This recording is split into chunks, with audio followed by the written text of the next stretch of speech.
It's February. We have thawed out here in Austin, and it's time to give you our market update. So, I'm David Shapiro with the Shapiro Real Estate Group with my colleague Lee Abraham, and we're going to dive right into the stats. So, we've got our number of active listings here in Austin, and again, this is single family homes in the city, and we're down to 1634.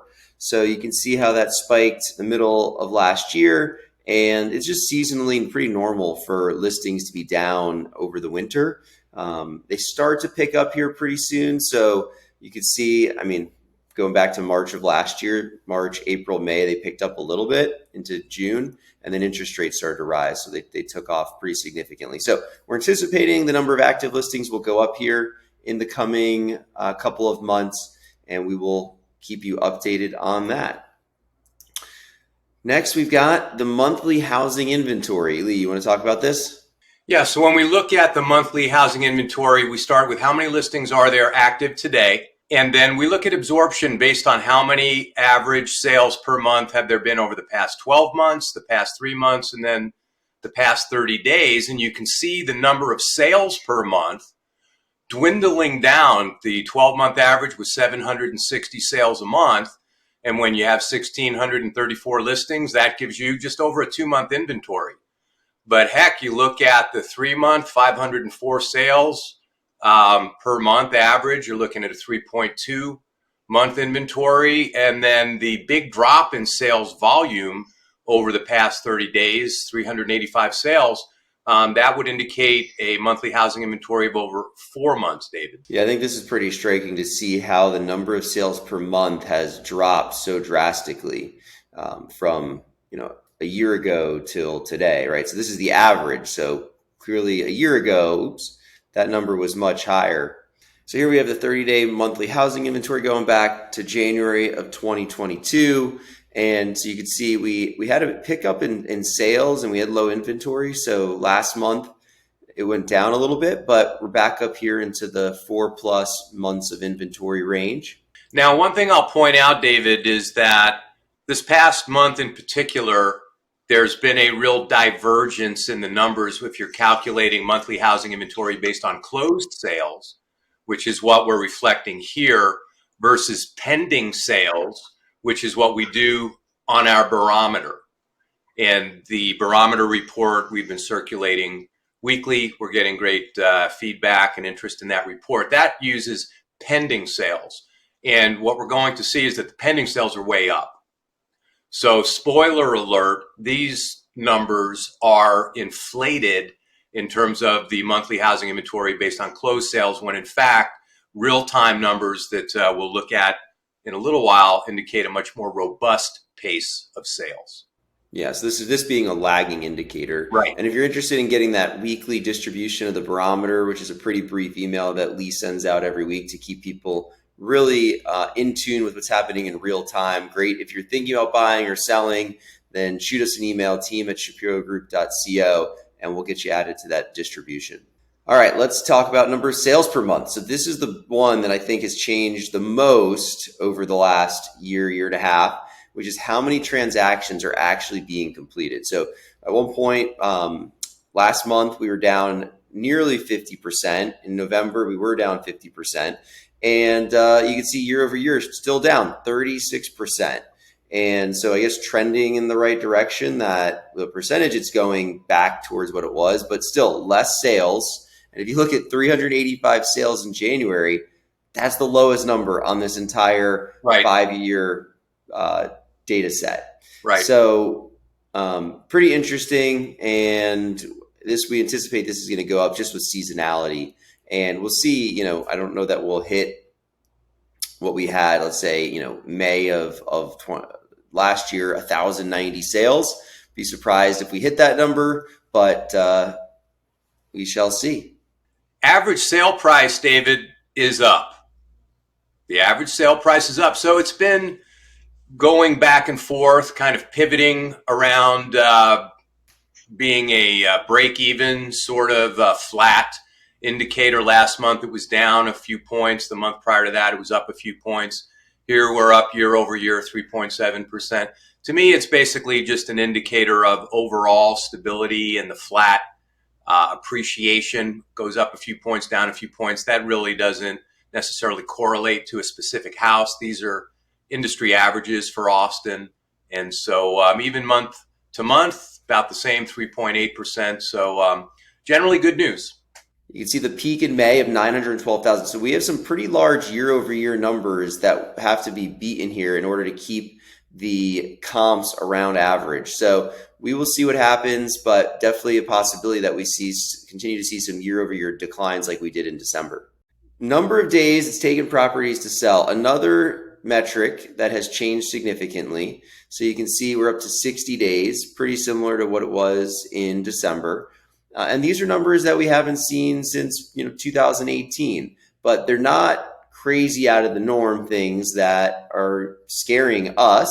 And I think just from sentiment, what we're feeling in the market, buyers are coming back, people are making offers, deals are happening. So we'll see what happens. We're making an offer on a property right now that has 2 offers after being on the market for 60 or 90 days. So this number might start to come down here with seasonality as we head into the spring, especially with such low inventory. There's just really not that many options out there for buyers. So, if you've been looking, you'll see that you're like, hey, this is what I'm looking for in a home.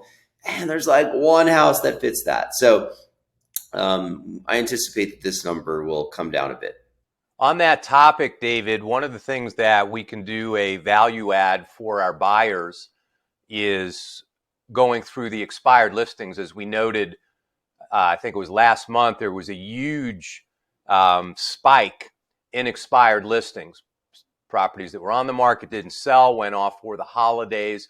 So folks these days obviously searching quite a bit on Zillow, Redfin, all the various portals.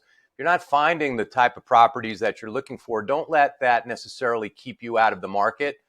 Give us a shout because there's a shadow inventory of expired listings that we know are coming back, and we can strike a great bargain on those as we're still in the first quarter. The number of new listings has ticked up a little bit, just under 10%. Obviously, the month-to-month jump of over 64% is no surprise coming off of the holidays. And this is really going to be, to me, one of the key indicators that we'll be looking at based on the fundamentals. We've seen a shrinking inventory over the past few months based on the actual number of listings for sale, as well as the monthly housing inventory, which we just showed jumped up due to the slow closed sales of the past 30 days. But it's really the number of new listings hitting the market. What we don't want to hear is that 4-letter word, glut. You don't want to hear that word. You start hearing the word glut in the same sentence as the word listings, and you've got more serious problems than we have today. So this is a healthy uptick, and we keep rolling. Expired listings story here has been the same. Really no meaningful change from what we would see in any other market. The sale price to list price ratio, again, the story here, it's down from where it was at the peak where people were offering 5, 7, 11% over asking on average. I mean, they weren't, I guess that's how that works. They were closing at 11% on average over asking, and now we're roughly 5% below asking. Yeah, when you look historically, that's a very healthy zone.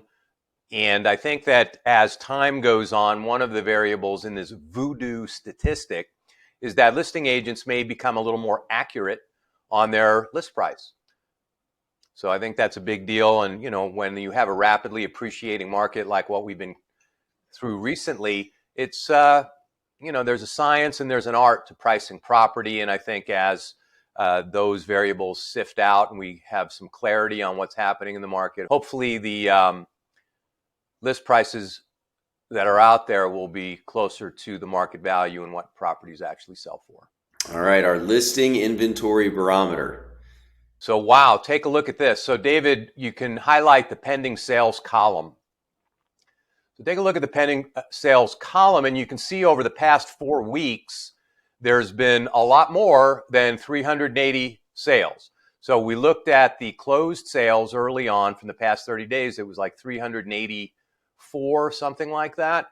You can see that we have have exceeded that tremendously over the past 4 weeks.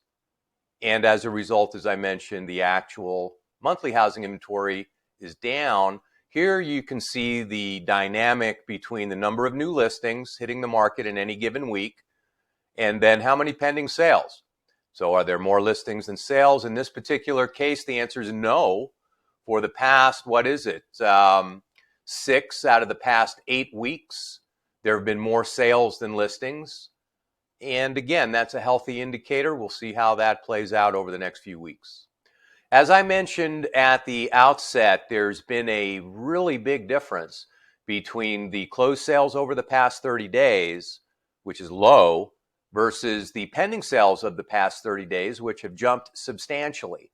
And those different numbers impact the statistics and our analysis and interpretation of what's happening in the market.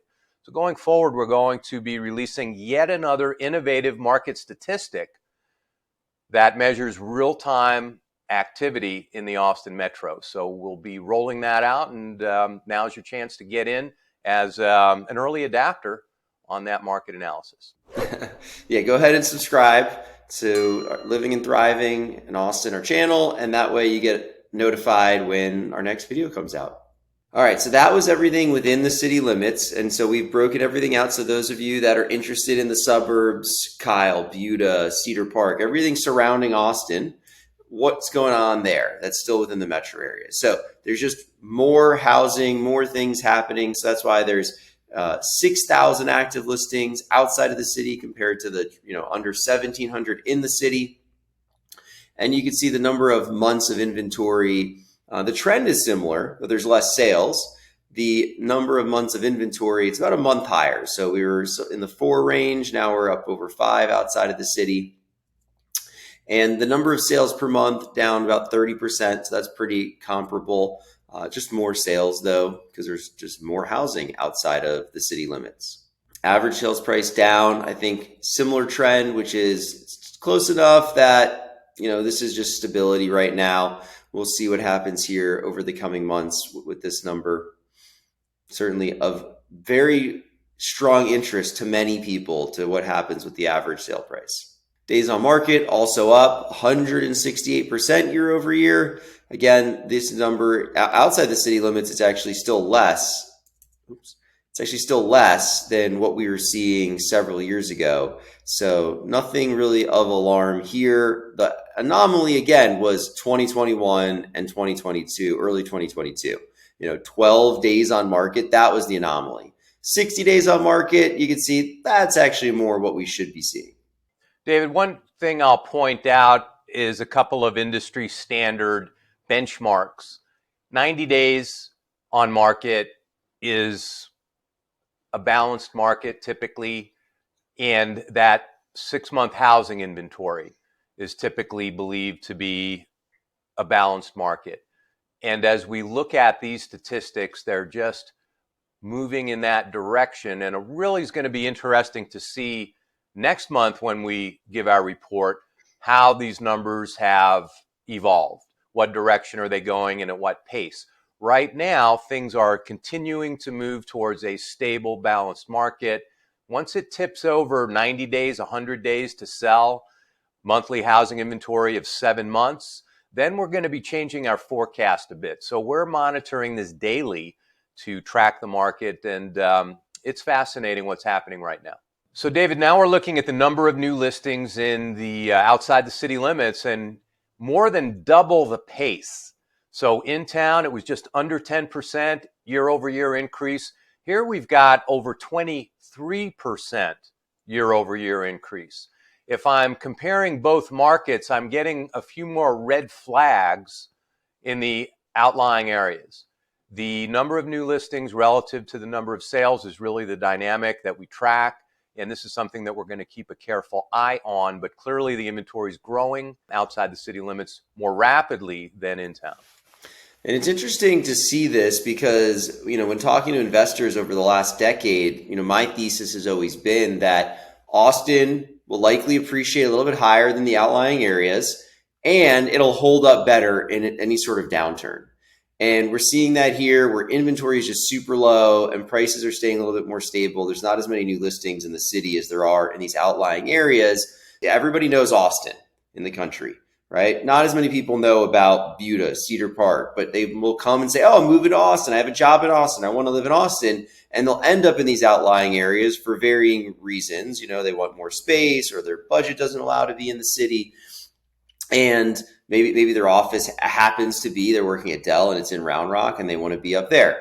So all these different reasons why they might end up in the outlying areas. It's just interesting to see this play out in not ideal market conditions when there's some stress, and it is holding up the theory that Austin tends to hold up a little bit better.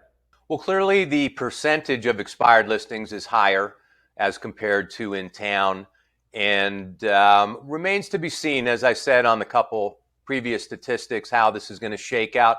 But we're keeping a careful eye on it, and expired listings is really not what you want to see. You want to see closed sales, pending sales. Here we have this sales price to list price ratio. Again, same trend that we saw in the city. The percentage didn't peak as high. Same trend overall. Not much marketable difference here. Buyers, sellers, but I'll tell you what, investors, now's the time. The green light is lit. Let's go. This is the time to get out there. This is not the entertainment business, and we're not out here to make friends. We're here to get a killer deal for you as an investor. There's blood in the water, there's fear in the streets, and we're here to fight on your behalf to get you the best possible deal. That's my guidance. If you've been thinking of investing, now's the time to do it. It's really hard to know how long this window is going to be open too. It could close any moment. What we've been seeing is that the Austin market, probably the whole country, it's been a whipsaw, right? Starting in March of 2020, all of a sudden, market just bottoms.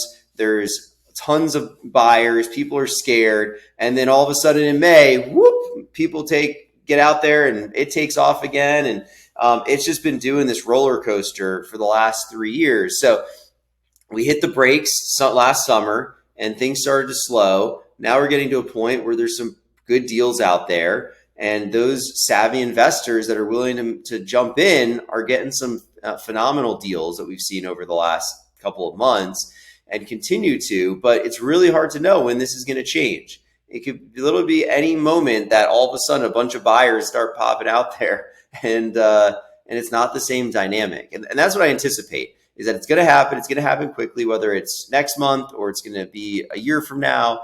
That's going to be the case. And so just jumping in and trying to overcome that fear that what if I buy and then it goes lower? Okay. Check out my Instagram video. We got a nice one up there. We talked about previous months about that dynamic. So go ahead, and if you're interested in buying or you're thinking about selling, go down and book a call with us. We'll talk to you one-on-one about your situation, talk strategy, see what we can come up with for you. Those of you that are thinking of selling, let's just chat and see if it's a good time. We had a couple of sellers reach out. We've looked at their situation. It's not just about the market dynamics. It's about your personal situation as well. So that will also dictate if it's the right time to sell. There's tax consequences to take into account. Are you tired of being a landlord? You're ready to give it up? Did you have a freeze and you're going to get some insurance money and you're like, well, shoot, this thing was already on the verge of being a teardown. Should I just unload it and not worry about fixing it up after a pipe repair? This is a situation that we have somebody in currently that they're considering. So there's lots of different situations going on. You can schedule a call directly via the link, shoot us an email. We'd love to chat with you more. And thank you for joining us on the February market update. If you got some value out of this, please like it so more people can find it. Share it with a friend.